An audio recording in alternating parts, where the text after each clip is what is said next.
काय करतो रे?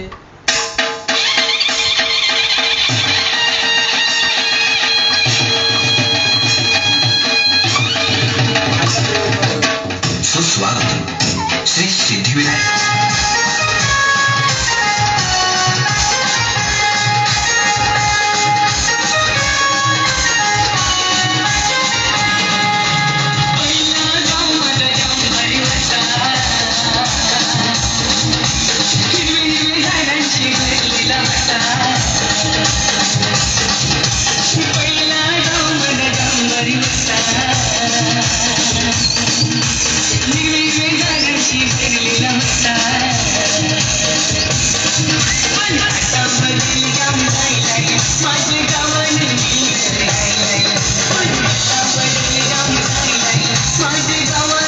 येथे उपस्थित सर्व गणेश भक्तांचं सहर्ष स्वागत करीत आहे। श्री सिद्धिविनायक गणेशोत्सव मंडळ आपल्यासमोर सादर करीत आहे लक्षात नसलेला बाप।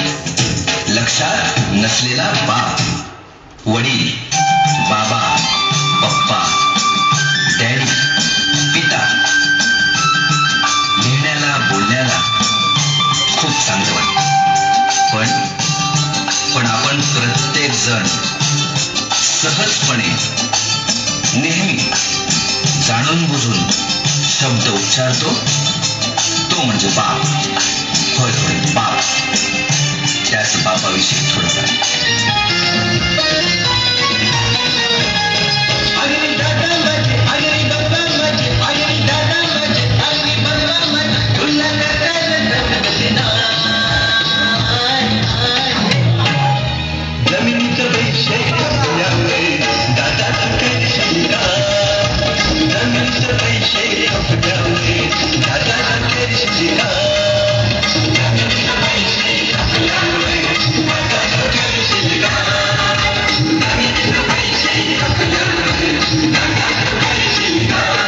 आई घराचं मांगल्य असते तर बाप घराचं अस्तित्व असतो।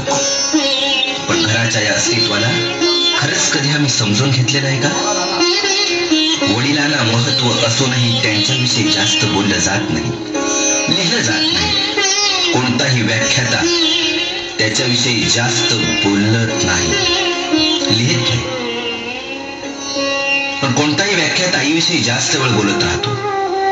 संत महात्म्यांनी आईचंच महत्व अधिक सांगितलेलं आहे। देवादिकांनी आईचेच तोंड भरून कौतुक केलं आहे। चांगल्या गोष्टींना आईचीच उपमा दिली जाते।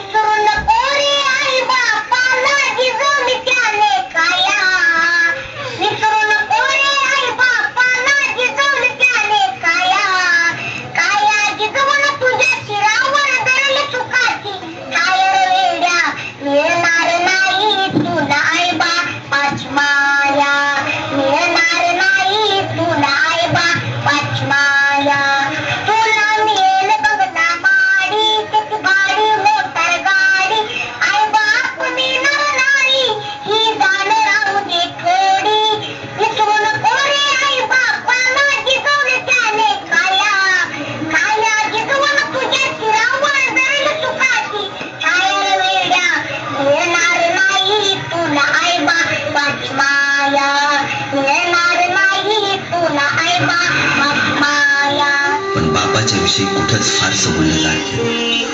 काही लोकांनी बाप रेखाटला, पण तोही तापट, व्यसनी, मारझोड करणारा। समाजात 1-2% बाप असे असतीलही, पण चांगल्या पित्यांबद्दल काय, चांगल्या वडिलांबद्दल काय? आईकडे अश्रूंचे पाट असतात, पण बापाकडे संयमाचे घाट असतात। आई रडून मोकळी होते, पण सांत्वन वडिलांनाच करावं लागतं। आणि रडणाऱ्यापेक्षा सांत्वन करण्यावरच जास्त ताण पडतो, कारण ज्योतीपेक्षा समय जास्त तापते ना। पण श्रेय नेहमी ज्योतीलाच मिळतं। रोजच्या जेवणाची सोय करणारी आई आमच्या लक्षात राहते, पण आयुष्याची शिदोरीची सोय करणारा बाप आम्ही किती सहज विसरून जातो। आई रडते, पण वडिलांना रडता येत नाही। स्वतःचा बाप वारला तरी रडता येत नाही, कारण छोट्या भावंडांना जपायचं असतं। आई गेली तरी रडता येत नाही, कारण बहिणीला आधार व्हायचं असतं। पत्नी अर्ध्यावरच सोडून गेली तरी पोरांसाठी अश्रू नावर घालावा लागतो। जिजाबाईंनी शिवाजी घडवला असं अवश्य म्हणावं।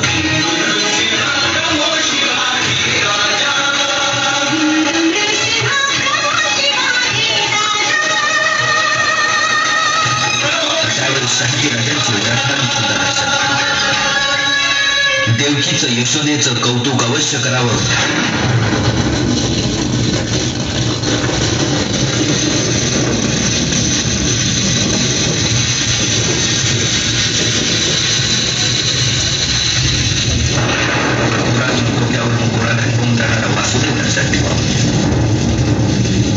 राम हा कौशल्याचा पुत्र अवश्य असेल, पण वियोगात तडफडून मरण पावला तो पिता दशरथ होता. वडिलांच्या टाचा झिजलेल्या चपलांकडे पाहिलं की त्यांचं प्रेम कळतं. त्यांची फाटकी बनियान पाहिली की कळतं आमच्या नशिबाची भोकं त्यांच्या बनियानला पडली. त्यांचा दाढी वाढलेला चेहरा त्यांची काटकसर दाखवतो. मुलीला गाऊन घेतील, मुलाला लुंगी घेतील, पण स्वतः मात्र जुनी पॅन्ट वापरायला काढतील. मुलगा सलून मध्ये 20-25 रुपये खर्च करतो, मुलगी ब्युटी पार्लर मध्ये 30 रुपये खर्च करते. पण त्याच घरातला बाप दाढीचा साबण संपला म्हणून आंघोळीच्या साबणाने दाढी खरवडत असतो. अनेकदा तो नुसतं पाणी लावून दाढी करतो. बाप आजारी पडला तरी पटकन दवाखान्यात जात नाही. तो आजाराला मुळीच घाबरत नाही, पण डॉक्टर एखादा महिना आराम करायला लावतील याची त्याला भीती वाटते. कारण पोरीचं लग्न, पोराचं शिक्षण बाकी असतं. घरात उत्पन्नाचं दुसरं साधन नसतं. ऐपत नसते तरी मुलाला मेडिकलला, इंजिनिअरिंगला प्रवेश मिळवून दिला जातो. ओढाताण सहन करून त्या मुलाला दर महिन्याला पैसे पाठवले जातात. पण सर्वच नसली तरी काही मुलं अशी असतात की ते तारखेला पैसे येताच मित्रांना परमिट रूम मध्ये पार्ट्या देतात.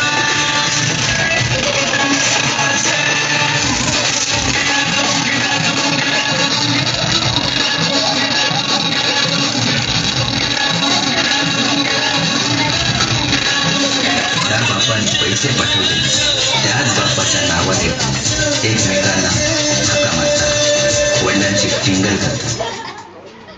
आई घराचं मांगल्य असते तर बाप घराचं अस्तित्व असते. ज्या घरात बाप आहे त्या घराकडे वाईट नजरेनं कोणी बघू शकत नाही, कारण घरातला कर्ता जिवंत असतो. तो जरी काही करीत नसला तरी तो त्या पदावर असतो आणि घरच्यांचं कर्म बघत असतो. कोणाचा मुलगा होणं टाळता येत नाही, पण बाप होणं टाळता येतं. पण बाप कधीच बाप होण्याचं टाळत नाही. आईच्या असण्याला किंवा आई होण्याला बापामध्ये अर्थ असतो. कोणत्याही परीक्षेचा निकाल लागल्यावर आई जवळची वाटते, कारण ती जवळ घेते, कौटाळते, कौतुक करते. पण गुपचूप जाऊन पेड्यांचा पुडा आणणारा बाप कोणाच्याच लक्षात येत नाही. पहिलेटकरणीचं खूप कौतुक होतं, पण हॉस्पिटलच्या आवारात अस्वस्थपणे वावरणाऱ्या त्या बापाची कोणीही दखल घेत नाही. चटका बसला, ठेच लागली, फटका बसला तर आई ग हा शब्द बाहेर पडतो. पण हायवेला रस्ता ओलांडताना एखादा ट्रक जवळ येऊन ब्रेक अचानक लावतो,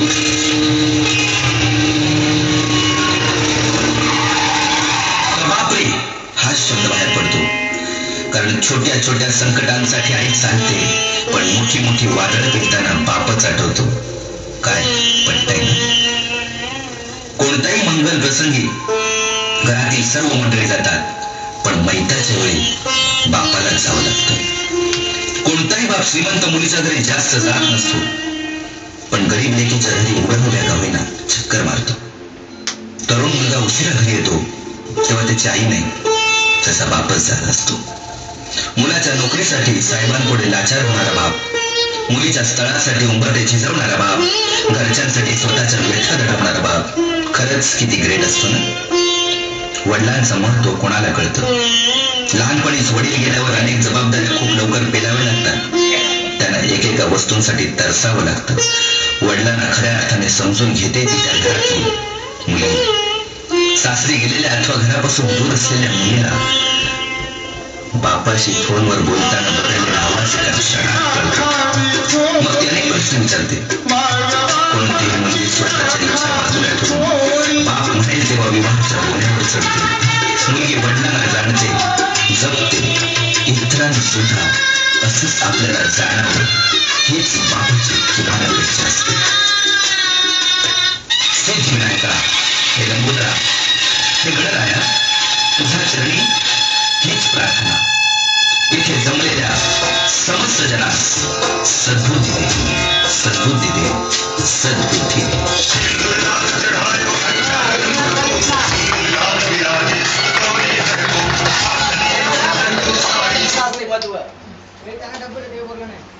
तुम्हाला माहित आहे का? नाही ना मारून आवाज आला चला होते तुम्ही माहित आहे ते लग्न रडल्या बायका पहिले जाम रडल्या त्यापासून केला उद्या डबल लागायचं तरी तुम्ही अर्धच बघितलं वाटतं सुरुवात नाही बघितली आतापर्यंत चालू होतं लोक ऐका मी पण आता यांची रेकॉर्डिंग घेतो त्यासाठी चालू पण ती अजून लाईटिंग बिटिंग चालू नाही केली मग आता उद्याला दिवस चालेल ना 6 वाजता हो जेवण त्याच्या फोन आला कवरी 5 वाजता चालू येतात जाम ती हा नाही व्हायचं अजून जागे पाहिजे ना हो ना अजून करतात ती अजून करणार आहे? आता उद्या आता उद्या हा का सगळे आण. कॅमेरा घे लवकर तिकडं रोहित किती वाजता आहे काका? चालूच आहे बेटा 6 वाजता बाहेर, 6 वाजता उद्या नाही नाही उद्या लवकर चालू आहे. उद्या चालले उद्या लवकर येऊ तुझं काय होतं रे तुझं काम आम्ही बघितलंच नाही हा मग तेच तुम्ही त्या तर पहिला जाम बनवलं. पहिल्यापासून आहे ना उद्या ये पण तुझ्या आग बेटा हे पप्पा असं काय सगळे हा चला लवकर आपण बघू जा. हा सगळी लवकर लवकर त्यासाठी बंद नाही केला अजून कॅमेरा यो रोहित काल्या काही दिसत नाही कॅमेरा असू नको उभा राहा बरोबर थोडासा काही फोटो थोडं खेळतो जरा हल्ला काही बातचीत मग कोण साईबाबा कसा बोला ना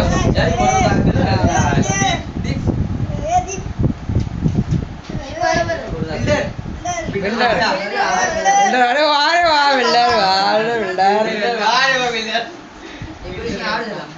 सगळ्यांनी असं हात कर एकावर एक ठेवत या तसं नाही असं मिळवत नाही की सगळी एकावर हात हा टीमची टीम मिळव रे बिल्डर इकडे बघा असं करा हे वरती करा नाही तो पाहिजे बस चला